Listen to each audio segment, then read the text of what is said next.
Maganda at AP kasayang araw para sa ating AP kahuhusay ng mga mag-aaral. Ako si Teacher Monique, ang fantastic na guro na makakasama ninyo sa pagtuklas ng fantastic na mundo ng araling panlipunan sa ika-4 na baitang. Dahil dito sa DepEd TV, learning is always fun sa Aral Pan. Ako pa din ang inyong magiging gabay sa ating aralin. Ano-ano na nga ang ating natalakay? Mahusay! Ikaw ay nakinig ng mabuti. Ating natalakay ang iba't ibang kalamidad at ang mga paraan kung paano ito maiiwasan. Handa ka na bang gamitin ang iyong mga natutunan? Kung gayon, ihanda mo na ang iyong module, ballpen, papel, at ang inyong kaisipan. Tara na! Upang tayo ay maging #laging-handa. Bago tayo magsimula, atin munang balikan ang ating aralin bilang paghahanda sa ating mga gawain. Tayo naman ay maglalaro ng Paikot Mo.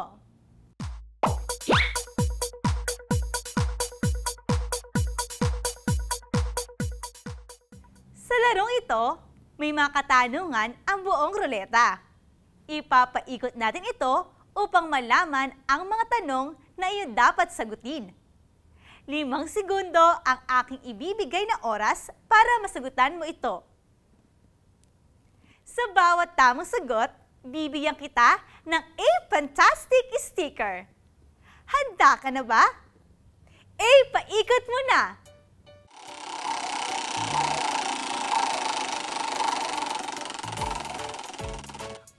Tanong, mahalaga ang pagkasagawa nito sa mga paaralan at iba pang ahensya o institusyon bilang paghahanda sa lindol.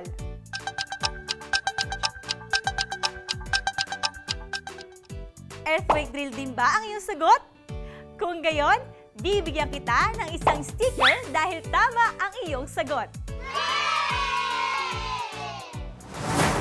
Para sa ikalawang tanong, paikot mo na!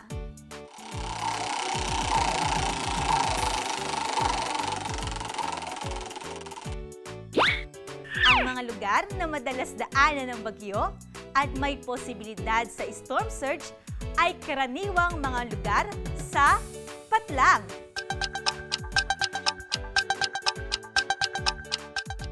Kung ang sagot mo ay baybayin, tama ka!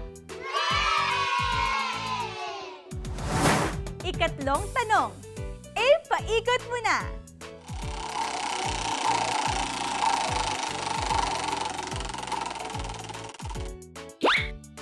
Ito ay hindi pangkaraniwang pagtaas ng tubig sa dagat o karagatan dulot ng lakas ng hanging dala ng bagyo.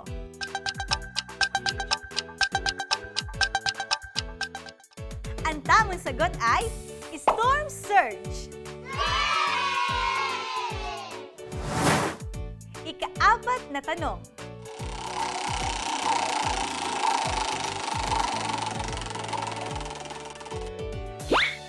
Ito ay dulot ng malakas na paglindol. Ito ay ang higit sa normal na level ng pagtaas ng tubig sa dagat o karagatan.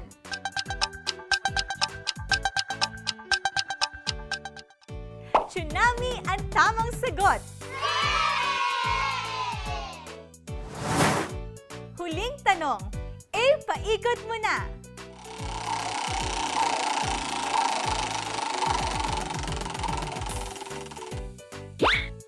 Mahalagang malaman ang patlang at mga babala ng bagyo upang mapaghandaan ang paglikas o anumang aksyon na dapat gawin. Ano ang tamang sagot?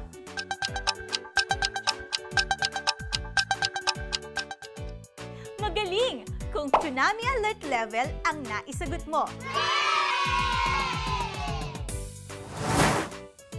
Nakailang sticker ka? Kahusay kung ikaw ay nakalima. Sa ngayon, atin namang suriin ang sitwasyon na aking ibibigay sa inyo. Handa ka na ba? ihanda na ang inyong malikhaing kaisipan. Isang suliranin sa inyong lalawigan ang madalas na kalamidad.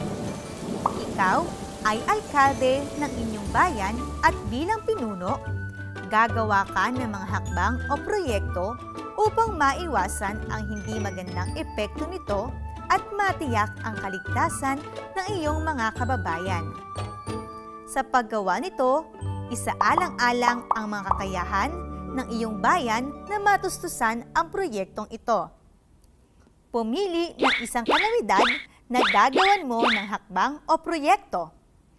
A. Bagyo, baha, at storm surge. B. Lindol, landslide, at tsunami. Gamitin ang format na ito sa pagsagot sa iyong sagutang papel. Huwag mong kalimutan ang iyong pangalan bago ito ipasa sa iyong guro. Tayo ay magbalitaan. Ang novel coronavirus o nCoV na ngayon ay mas kilala sa tawag na COVID-19 ay hindi kalamidad gaya ng mga napag-aralan mo sa aralin na ito. Subalit, isa sa kaparehong dulot ng pandemyang ito ay ang pagkamatay din ng mga nadadapuan ng virus na kaparehong dulot ng mga natural na kalamidad. Hindi nagawang maiwasan ng gobyerno ang mabilisang pagkalat ng sakit. Kaya, pinag-utos ng pamahalaan ang pagpapatupad ng community lockdown at home quarantine nang sa gayon ay maiwasan ang mas malalang epekto nito.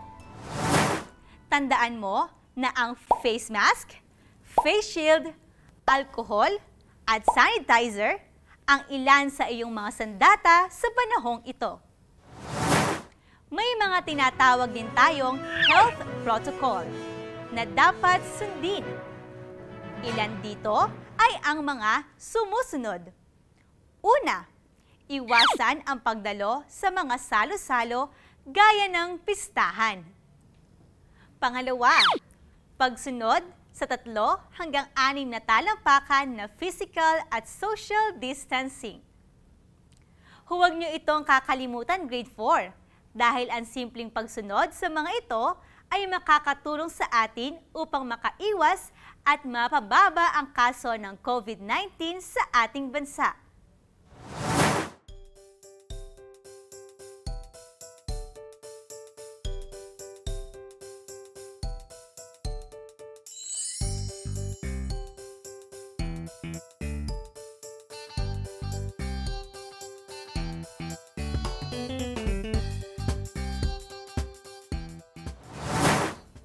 Halina at ating sagutin ang mga gawain sa inyong module sa pahina 16 dahil ikaw ay may malaking ambag upang ganap na maabot natin ang COVID-19-free na bansa.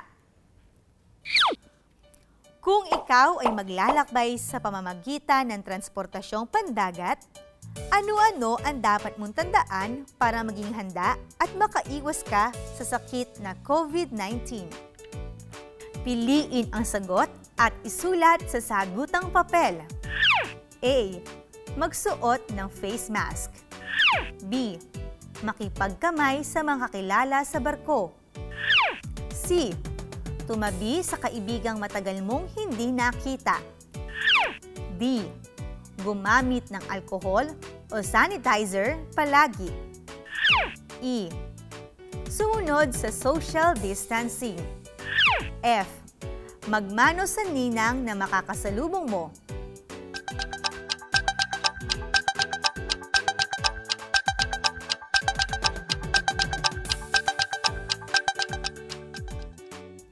Kung ang iyong sagot ay A. Magsuot ng face mask, B. Gumamit ng alcohol o sanitizer palagi, at E. Sumunod sa social distancing, tama ang mga ito. Hindi lang dapat ito sinasabi grade 4. Dapat isinasagawa din natin ang pagsunod sa mga ito. Sa aralin nating ito, tatandaan nating ang mga kalamidad tulad ng lindol, tsunami, bagyo, storm surge, At iba pa ay malaki ang pinsalang epekto, ngunit kung tatandaan natin ang maging #laging handa, maiiwasan natin ang pinsala nitong dala. Ikaw, bilang bata, ay tunay na nararapat na malaman ang iyong dapat gawin sa anumang kalamidad na maaaring maranasan sa anumang panahon at pagkakataon. Sa pagkakataong ito, ating tanungin ang ilan sa mga mag-aaral mula sa ika-4 na baitang.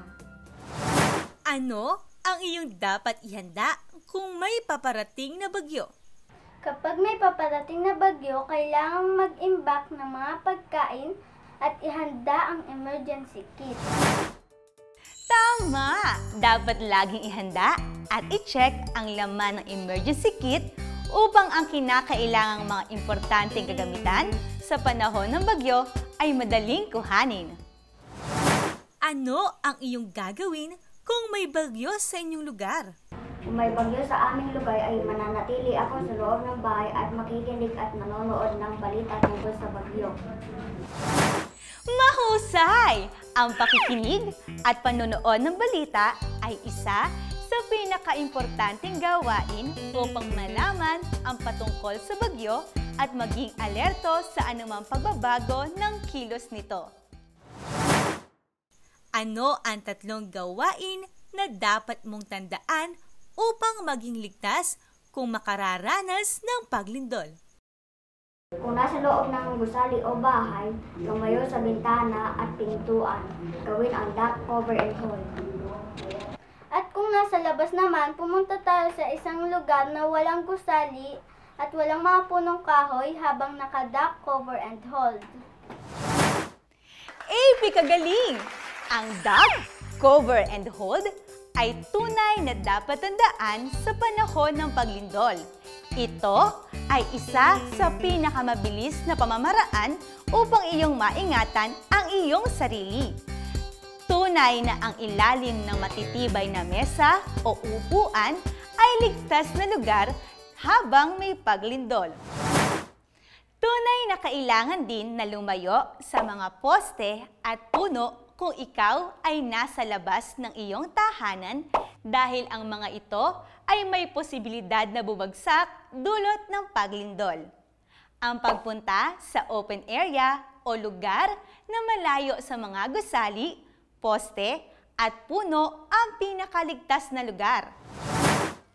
Tandaan grade 4, ang pagiging alerto sa panahon ng kalamidad ay dapat nating taglayin upang maisip natin ang mga dapat nating gawin. Tandaan nyo rin na ang kahalagahan ng talakayang ito dahil hindi natin alam ang pagdating ng ilang kalamidad tulad ng paglindol. Ugaliin din na sabihin o i-share ang ganitong uri ng impormasyon sa inyong kapamilya at mga kaibigan upang sila rin ay malaman kung paano ang gagawin sa panahon ng kalamidad. Sa pagkakataong ito, tayo ay magkakaroon ng maigsing pagsusulit patungkol sa kabuuan ng ating aralin. Pipiliin mo ang tamang sagot sa kahon na tutugon sapat lang ng bawat bilang.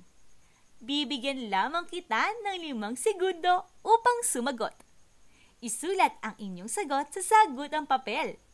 Handa na ba kayo, grade 4? Unang bilang. Ang duck, cover and hold ay mga bagay na dapat tandaan upang maiwasan ang mas masamang epekto ng patlang.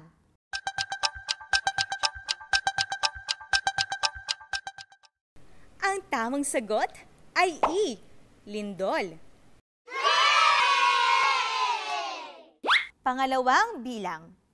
Ang DRRMC ay nagsasagawa ng patlang na nagsasanay sa mga mamamayan bilang pagtugon sa pagiging handa ng mga tao sa posibleng paglindol.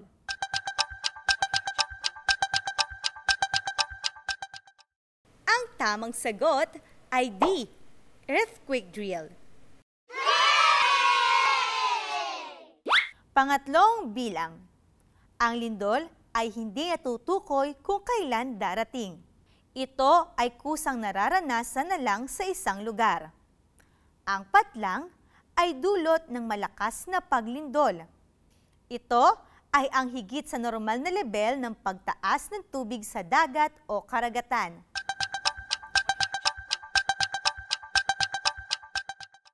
Ang tamang sagot ay A.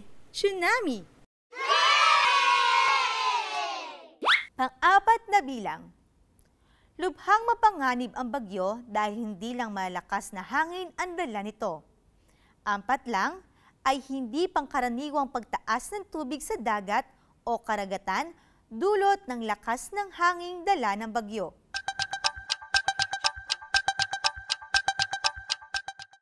Ang tamang sagot ay B. Storm surge.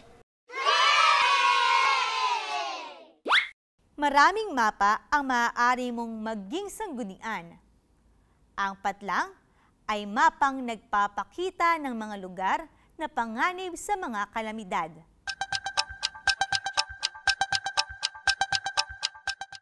Ang tamang sagot ay C. Hazard map. Nakailang tamang sagot ka? Mahusay kung madami kang nasagot na tama. Grade 4, sa pagkakataong ito, tayo ay maglaro ng Abe Puzzle. Sa larong ito, tukuyin mo ang mga salitang iyong mabubuo gamit ang mga larawang ipapakita. Ito ay patungkol sa pag-uugaling Pilipino na nahubog sa paglipas ng panahon dulot ng karanasan sa mga kalamidad. Bibigyan kita ng 10 segundo upang makasagot. A-Puzzle Show na!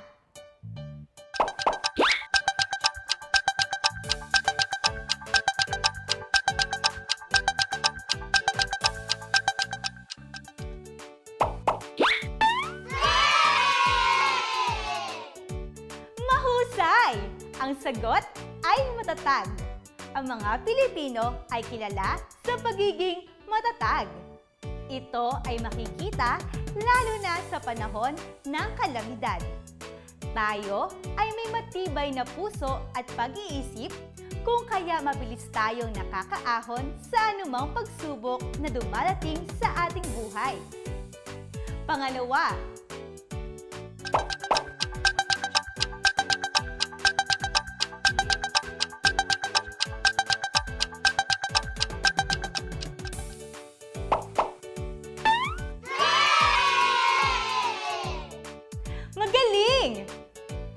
masiyahin.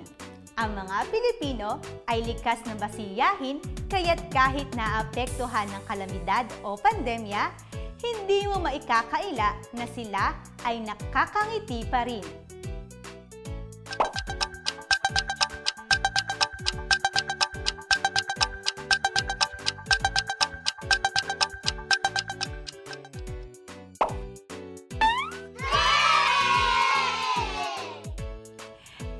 Kagaling! Matulungin. Likas ang ating pagiging matulungin. Sa panahon ng pandemya at kalamidad, lalo nating naipapamalas ang pagtutulungan na ating inuugali.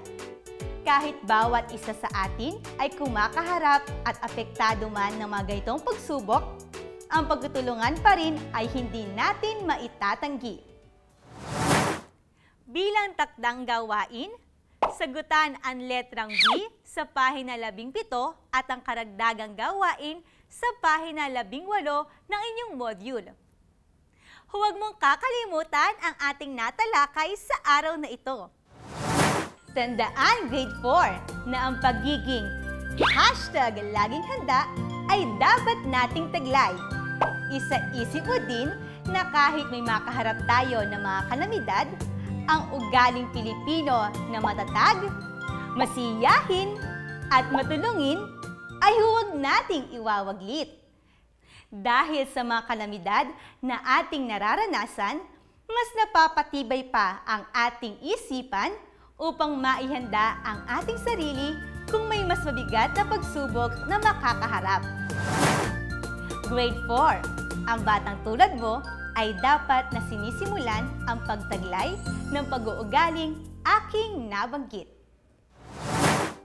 Sa muli nating pagkikita, tutuklasan naman tayo ng panibagong kaalaman.